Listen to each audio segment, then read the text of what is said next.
Good evening, good afternoon, good morning, good night, good day, good whatever time it is that you see this video, okay? I'm coming to you today with my testimony, okay? And I just want to start and just jump right into it. And I'm going to go back from the beginning. So, I was molested. I didn't know I was molested. That sounds crazy, right? Because when you typically think of molestation with the girl, you think about a man or a boy or a teenager, older cousins, older uncles, older brothers, older granddaddies, but it's like we never really talk about women or older little girls touching little girls. And it's like, I was praying one day and it dawned on me, and it's like it had just was like a memory of the stuff that the girl used to be making me do to her. Like sucking on her boobs and like stuff like that. And it was me, like her being 7 years older than me, or 6 to 7 years older than me, so she's like 12, 13, and I'm like 5 years old, and it's like it just dawned on me because I was praying, and I'm thinking about other people's problems, and I always was quick to say it wasn't me, or like that didn't happen to me when I was a child, but then I would question myself on like, where did this promiscuity come from? And yes, when we're born in the world, we're born in the sin, and then we be reborn, when we know better, we do better. But it still was like, because after that, I remember that. After that, it's like that's when it was me, like standing to the TV, watching pornography, standing, as a child. This is 6, 7, 8, 9, and years leading, until I was an adult. Staring into the TV, trying not to get caught while everybody else is sleeping. I got in trouble from my grandmama house, my stepmama, my dad, like, just watching stuff that I didn't have no business watching. But it was after that door was open from this teenage girl that used to do that to me, and I'm pretty sure that I wasn't the only one, but I remember being inside of the church house with her making me do that to her in the bathroom, like suck on her boobs and stuff. And it's me thinking about it now, like, you have to watch who you let your kids hang around. You have to watch who, your children play with, the things that they're learning, and just stuff like that, because people are different. And, I don't know who's to say that she wasn't touched as a child for her to even have that type of mindset at 12 and 13, but yeah, that really struck a nerve with me, and that really had me like in a place of discomfort, and like just I was not at ease. Like, I was praying, and it's just like I looked in the mirror at myself, and it's like, you too, like it happened to you too, like, because two of my best friends was molested, one by their uncle and their stepdad, and the other one by the older cousins and stuff like that. You know how that be, their parents not watching them. But yes, so it dawned on me, like, yeah, it happened to me too. But I was five. I was five. I was five, and it's just the thought of that, like, but okay, fast forward, we're not going to skip over that, and it's like me being a kid that opened up my promiscuous ways, like even with hunching and like, not even with the clothes off, because I didn't lose my virginity to 13, which is still young. But it's like with the, clothes hunching and humping, those, back in the day type of grown stuff. You know what I'm saying? Watching the pornography on TV, sneaking watching. I remember my mama beating my behind plenty of times from me watching this stuff on TV. Also, even, being fast, having boyfriends in elementary school, and, carrying that spirit on me. And it's a spirit that I'm pretty sure that a lot of people probably saw on me that I didn't even know that I had, because I felt that I was the innocent one, because I wasn't having sex or anything like that. But even though I knew what it was and knew everything about it because of the neighborhood, that's another thing.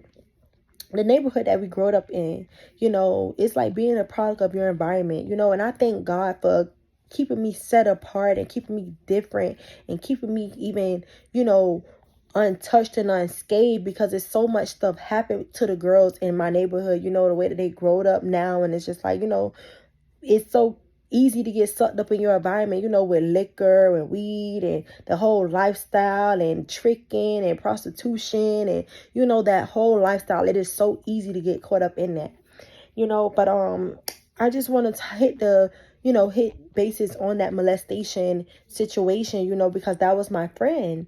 You know, it was an older girl that I played with. And it's just like, watch your kids.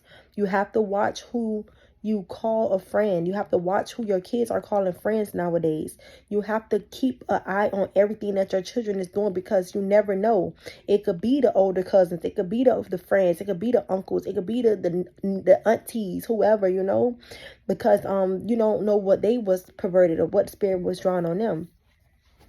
But along with that, I always felt like rejected or didn't fit in a neighborhood, because the neighborhood that I grew up in, like, most of them was cousins, and you know, they was related, so they all, you know, had something in common. I remember one time I even fought one of them and they all jumped me, you know what I'm saying, and they was my friends, which I thought. And my blood cousin was with them, walking with them. She knew that they were going to jump me, and she still just turned around and let them jump me, you know.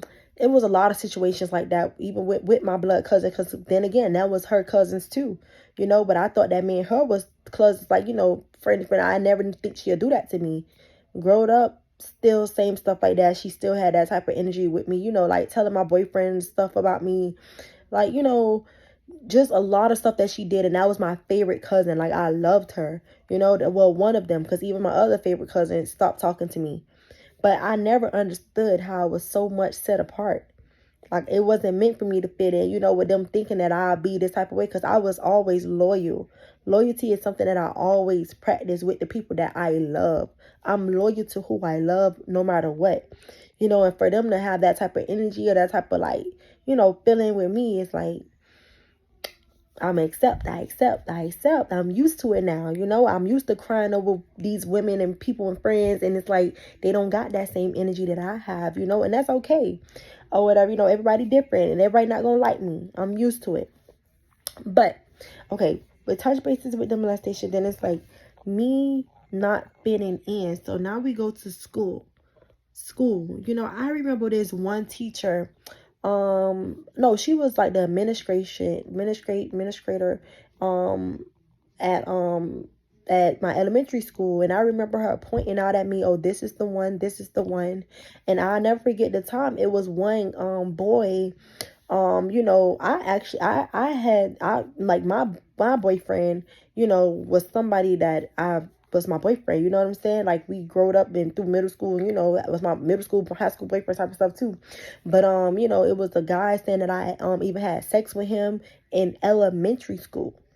I would never forget that. He was in the 5th grade with me, you know, but he flunked. So, you know, he's supposed to be a middle school, so he probably know more about sex than I do, you know. And he said that he had sex with me and stuff, and it's like, we never had sex, you know. So I remember going back to the school and he telling everybody, and I was crying and sad, like, cause it's like, listen, I know what hunching is, but I never had sex with you, like, I never did that, you know. So it was just like throwing names and throwing shots at me, you know, and stuff like that, until I would say, I remember it was 6th grade summer when I was turning 13. Okay, so I'm sorry, I don't know where I left off at, but I'm gonna just start from here. So fast forward to, you know, to middle school.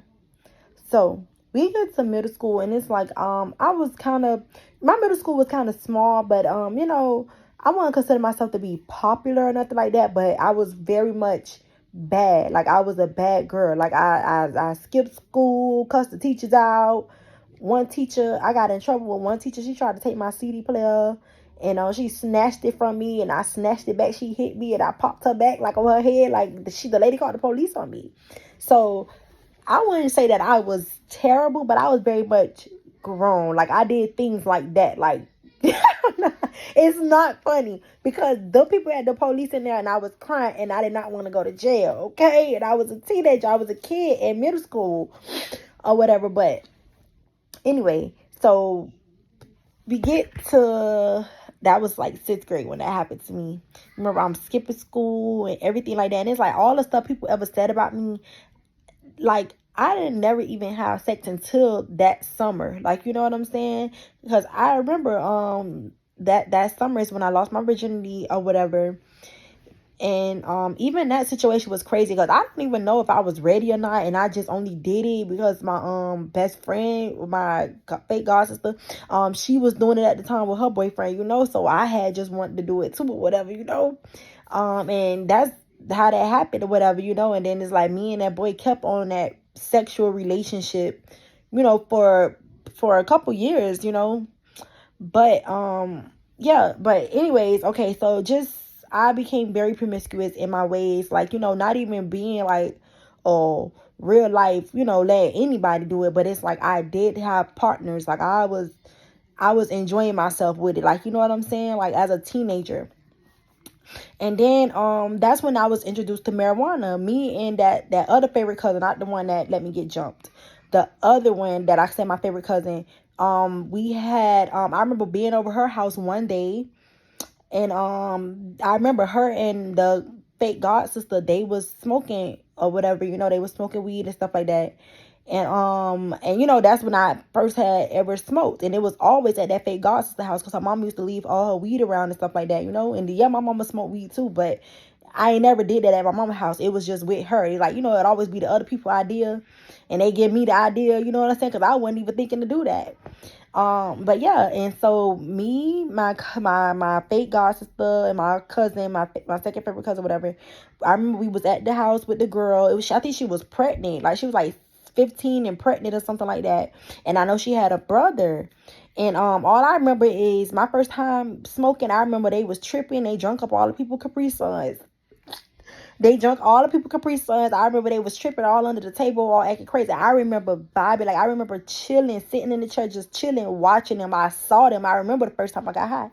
And I ended up going in the room with the girl brother, whatever. Like, you know, he was a handsome guy, whatever type of stuff. You know, that don't make no difference 'cause I still was a teenager. He was older than me. I don't even know how old he was for real at that time. And I remember having to sneak out the window, like we had to sneak out the window or something like that. I don't know. But I remember even keeping up with that sexual relationship with him, like keep, you know, on my own time, like, you know what I'm saying, and kept doing it with him and stuff like that. But it's like my life became like a trail like that, you know what I'm saying? And it's like, even with my boyfriend, like, or whatever, you know what I'm saying? Like, my so-called first love, like, our whole relationship, like, it's like, you know, we was in love with each other because we had the same birthday, basically. And it's like, we just hold on to, but we really did love each other. I felt like we was both lovers. But we was kids, so we didn't know no better, you know? But even the relationship with him, like, to see how he turned out because of the neighborhood, you know? Like, he's smoked Molly, you know, and that's worse than crack. He smoked Molly. He drinks. He's an alcoholic at the point. Like, you know, it's just sad, like the way that life really spit him out. But anyway, back to me. So started smoking. So that was the first time I ever really started smoking. And then I just continue smoking all throughout my life. The first time when I first really stopped smoking was first time I stopped smoking was, I don't remember no more. I think it was 2014. The first time I stopped smoking was January 2014. I remember that's when my kid's father had first got arrested. That was my first time stopped smoking on my own. Yes, that was the first time I stopped smoking on my own. And then it's like it been on and off, like throughout the years of that smoking weed. It been on and off throughout the years. You know, I'm 30 years old now. And I was like 21 at the time. No, I stopped smoking before that. I started smoking in 2013 for the first time, I believe. I don't remember. All I know, I had stopped and I kept stopping and I started back and I kept stopping and I started back and I kept stopping and I started back and then I can't go but anyway, so And then that's when I eventually, what part I'm trying to say, but yeah, I began smoking weed or whatever, marijuana. I remember I was a smoker. I used to smoke. I used to roll. I smoked out of everything you could think of from the age of 13 all the way up until 29 or something like that. Listen, I smoked from Dutchess to Blackwood to White Boys to Raw Papers to Swishers to Game Leaves to anything you could think about. I smoked out of that. I smoked weed. Okay, but thank God I'm delivered though in real life. But yeah, so it was like even with me smoking and everything like that, you know what I'm saying? And it's like my life just was on a real roller coaster throughout it. Relationships, I had bad relationships. I had an abusive relationship that I was with this guy or whatever. Like, I met him when my kid's father went to jail. This before he was the kid's father. Like, when he went to jail the first time, I went ahead and I was dating somebody else. I had left and I was dating someone else. And that's when that person was real abusive to me. He blacked my eyes plenty of times. He had a gun pointed to my face, to my head, a loaded gun. He had a gun pointed to my body, my stomach. Like, it's like real life was fighting him with a gun. A gun could have went off. I stabbed him before. I stabbed him in the butt. And I remember he bled so much. I was so scared. I thought he was going to die because he fainted. I was so scared. It was so much with that. Even with me stabbing the first one, and when I said that it's on Molly, I stabbed him before, and it's like his whole thumb was hanging off, and I'll never forget how that looked. It was wide open right here, and it's just, oh my God, scary. But it's like, how could I stab somebody? I don't know. I ran somebody over with a car. I remember that boy called me the B word, and I remember I drove him home singing the song, I'm a B, she's the B, he's the B, we're all B's. I sung that song the whole ride home from school. When I say as soon as that boy got out of my car, I knew he was going to still sell out. When he got out that car, I waited for him to get in the front of the car, and I rode him over. And he kept rumbling all on the side of my car. I was crazy. I thank God that I'm delivered now. Because I was crazy. I'm telling you, I had this blackout moment where I just react. And I don't like that about me. But, messing up. But, back to the story. This is my testimony. I'm trying to let it all out. That's all. I'm just trying to let all the bad stuff out so I can move on with my life. Okay? Whew. Lord. Where was I? Ghetto bougie. First of all, that's something that I was told. I just told my pastor I'm ghetto bougie because he asked me if I changed. I said, I have changed, but I just maybe a little ghetto bougie. Sometimes I'm too bougie for the ghetto people, and I'm too ghetto for the bougie people, and that's okay. I'm learning. I'm trying to clean it up. But not fitting in, smoking, my childhood molestation. Okay. But yes, throughout my life, I done been through a lot of relationships. Like, I got 4 good relationships that I really was in. And they all was just toxic and just like not ordained, not God ordained at all.